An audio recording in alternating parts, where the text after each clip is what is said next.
اللهم صل على سيدنا محمد اللهم صل على سيدنا محمد. اور اس کا ایک واقعہ بھی، حضرت عمر ہمیشہ حضرت ابو بکر سے نہ کوشش کرتے تھے آگے نکل جاؤں آگے نکل جاؤں آگے نکل جاؤں، ساری زندگی موقع نہ بن سکا. تبوک کا موقع آیا تو اللہ کے نبی نے کہا مال خرچ کرو. عثمان رضی اللہ تعالیٰ نے 10,000 لشکر کا سارا سامان تیار کیا، ان کی سواریاں، ان کا راشن کے لیے تھیلوں کو بند کرنے کے لیے دھاگے تک اپنے گھر سے دیے اور 300 دینار اوپر دیے. تو اللہ کے نبی کی جھولی میں وہ 300 دینار پڑے تھے یوں، اور آپ ان دیناروں کو اٹھا کے یوں فرما رہے تھے ما علی عثمان اللہ یعمل بعدا، عثمان آج کے بعد کچھ بھی نہ کرے تو جنت واجب ہوگی.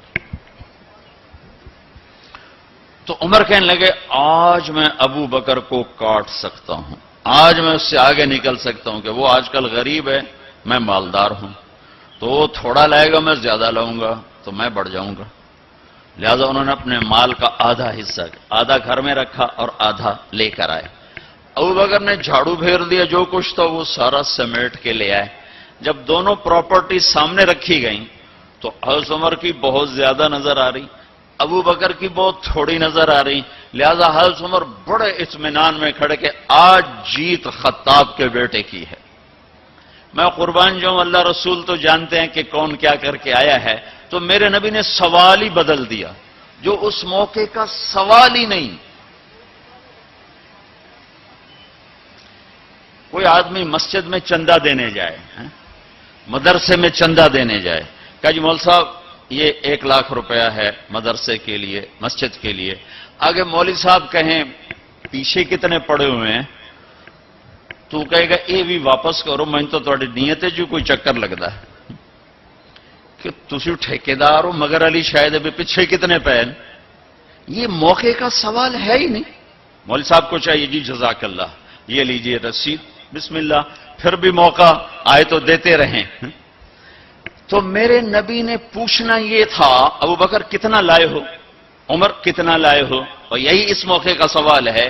لیکن اللہ رسول جانتے ہیں کہ کس کے مال میں وزن زیادہ ہے، تو میرے نبی نے سوال بدل دیا، فرمایا عمر ما خلفت.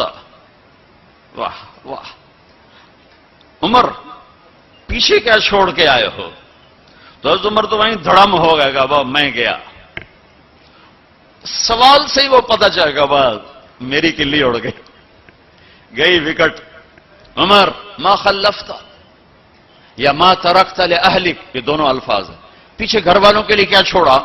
تو پہلے حضرت عمر بڑے جوش میں کھڑے تھے، پھر ایک دم ڈھیلے ہو گئے. کہنے بعد جی آدھا چھوڑا ہے آدھا لایا ہوں. پھر آپ نے کہا ابا بکر ما خلفت یا ما ترکت لأہلک، ابو بکر تو پیچھے چھوڑ کے کیا آیا، بچوں کے لیے کیا چھوڑ کے آیا؟ تو انہوں نے کہا ترکت اللہ ورسول، میں تو اللہ اس کے رسول کو چھوڑ کے آیا ہوں، باقی سب کچھ لے آیا.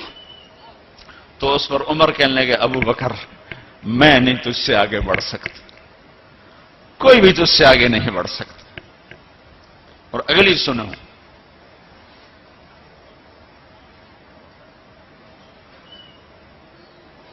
اپنے کپڑے بھی دے دیے اور ایک ٹاٹ تھا وہ پہن کر اس کو کانٹوں سے سی لیا. تو جبریل آئے، کہنے لگے یا رسول اللہ، اللہ تعالیٰ پوچھ رہے ہیں کہ ابو بکر نے یہ ٹاٹ کیوں پہنا ہوا ہے؟ تو آپ نے کہا کہ ابو بکر نے سارا کچھ اللہ اس کے رسول پہ لگا دیا ہے اس لیے یہ پہنا ہوا ہے. تو کہا یا رسول اللہ، اللہ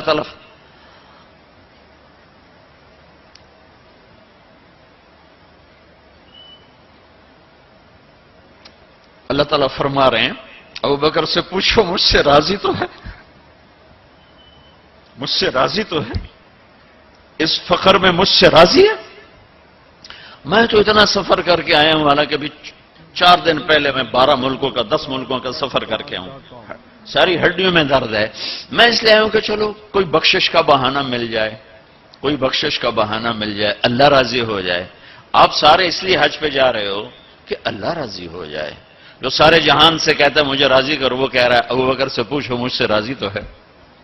تو آپ نے کہا ابو بکر تیرا رب تجھے سلام بھی کہہ رہا ہے اور پوچھ رہا ہے کہ راضی ہو.